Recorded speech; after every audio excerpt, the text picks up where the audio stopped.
পড়ল শিলমোহর। সত্যি সত্যি জলপাইগুড়ি রোড স্টেশন থেকে শিয়ালদা পর্যন্ত ট্রেন চলবে 14 জুন থেকে। শেষ পর্যন্ত সমস্ত বিতর্কের অবসান হলো। জলপাইগুড়ির বিজেপি সাংসদ ডাক্তার জয়ন্ত কুমার রায় রেল দপ্তরের কাছ থেকে অবিশ্বাস্য একটি দাবি আদায় করে নিতে সক্ষম হলেন। উত্তরবঙ্গবাসীরা পেতে চলেছেন রথযাত্রার আগেই একটি বিশেষ উপহার, আর জলপাইগুড়ি রোড স্টেশনে তৈরি হতে চলেছে নতুন ইতিহাস। 14 জুন দুপুর 2টায় জলপাইগুড়ি রোড স্টেশন থেকে এই ট্রেন শিয়ালদার উদ্দেশ্যে যাত্রা শুরু করবে। শুভ উদ্বোধন হিসেবে প্রথম দিন এই সময়সীমা ধার্য হয়েছে। তবে নিয়মিত শিডিউল অনুযায়ী এই ট্রেন প্রতি শুক্রবার রাত 11টা 40 শিয়ালদা স্টেশন থেকে ছাড়বে। অন্যদিকে শনিবার রাত 8টা 30 জলপাইগুড়ি রোড স্টেশন থেকে ছেড়ে রবিবার সকাল 8টা 10 শিয়ালদা পৌঁছবে। জানা যাচ্ছে এই ট্রেনের সব কামরায় শীততাপ নিয়ন্ত্রিত থাকবে। মোট 21টি কোচের মধ্যে 16টি কোচ এসি 3 টায়ার, ফলে খুবই আরামদায়ক সফর করতে পারবেন রেল যাত্রীরা। উল্লেখ্য, গত 21শে ফেব্রুয়ারি রেল বোর্ড উত্তর পূর্ব সীমান্ত রেল এবং ইস্টার্ন রেলের জেনারেল ম্যানেজারকে আজিমগঞ্জ জংশন ভায়া কৃষ্ণনগর সিটি জংশন শিয়ালদা রুটে ট্রেন চালানোর নির্দেশ দিয়েছিল। অবশেষে এই নতুন রুটে ট্রেন চালানোর বিজ্ঞপ্তি জারি করেছে রেল দপ্তর।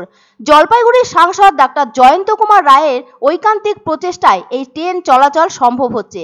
স্বাভাবিকভাবেই এই ট্রেন উত্তরবঙ্গে রেল যোগাযোগ ব্যবস্থায় নতুন একটি অধ্যায় সূচনা করবে। নতুন ট্রেন চালুর সংবাদ ছড়িয়ে পড়তেই জলপাইগুড়ি, শিলিগুড়ি সহ উত্তরবঙ্গের সব জায়গায় খুশির বাতাবরণ তৈরি হয়েছে। এ বিষয়ে সাংসদ জয়ন্ত কুমার রায় বলেন, জলপাইগুড়ি একটি গুরুত্বপূর্ণ বিভাগীয় শহর। এখানে কলকাতা হাইকোর্টের স্থায়ী সার্কিট বেঞ্চ রয়েছে। এখানেই আছে ইঞ্জিনিয়ারিং কলেজ, পলিটেকনিক কলেজ, বিশ্ববিদ্যালয়ের দ্বিতীয় ক্যাম্পাস। ফলে কলকাতার সঙ্গে সরাসরি রেল যোগাযোগ অত্যন্ত প্রয়োজন ছিল। এই ট্রেন রেল যোগাযোগ ব্যবস্থাকে আরও সুদৃঢ় করবে। ছিল কি, আমি চাইছিলাম যে মন্ত্রীজি সহায়ক এখানে আসুন, উনি উদ্বোধন করুন, কিন্তু মাঝখানে যুদ্ধের একটা আবহাওয়া তৈরি হলো। ওই জন্য সমস্ত আমাদের প্ল্যান যেরকমভাবে ছিল সেরকমভাবে ভেস্তে গেছে। ইনফ্যাক্ট সেটাই হয়েছে। তো এখন আমি চাইছি যে ওনার তো সময়ও খুব কম, উনি বলছিলেন আমাকে যে আমার তো সময়ও কম। তাই বললাম ঠিক আছে, তাহলে যত তাড়াতাড়ি সম্ভব ট্রেনটা উদ্বোধন করে দেওয়া হোক, আমি বলেছিলাম। এবং সেক্ষেত্রে 2-3টা ডেটের কথা জিজ্ঞাসা করেছিলেন ওরা মিনিস্ট্রি থেকে। 2-3টা ডেট দিলে সেই যেদিন মন্ত্রীজি থাকবেন, উনি ভার্চুয়ালি থাকলেন, তাহলে এখানে আমরা সেদিন ইয়ে করতে পারি আর কি, উদ্বোধন করতে পারি।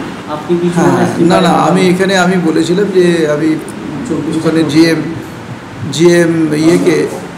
জিএম ইস্টার্ন রেলওয়েকে বলেছিলাম যে দেখুন এখানকার মানুষই আমাকে বলেছিল যে সবগুলো যদি এসি কোচ থাকে গরিব মানুষের কী হবে। তো আমি চাইছিলাম যে সেজন্য এটা, যদিও এই যে ওসি কোচগুলো থাকবে, এই এসি কোচগুলো হচ্ছে যেগুলো কম পয়সার আর কি, যেখানে চার্জটা ফেয়ারটা কম, কিন্তু তারপরেও কিছু লোকের এসিতে যাওয়ার ক্ষমতা থাকে না। তো সেই জন্য বলেছি যে এটাকে আপনারা কিছু এসি নন এসি কোচও আপনারা দিয়ে দিন।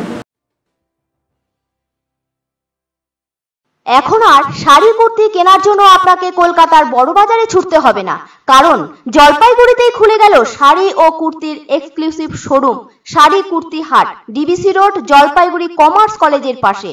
আমাদের শোরুমে পাবেন কাঞ্জিবরম, ব্যাঙ্গালোর সিল্ক, ফ্যান্সি শাড়ি, রকমারি তাঁত এবং সিল্কের সম্ভার। আরও পাবেন বেনারসি ও লেহেঙ্গার বিপুল আয়োজন। শাড়ি কুর্তি হাট, ডিবিসি রোড, জলপাইগুড়ি কমার্স কলেজের পাশে।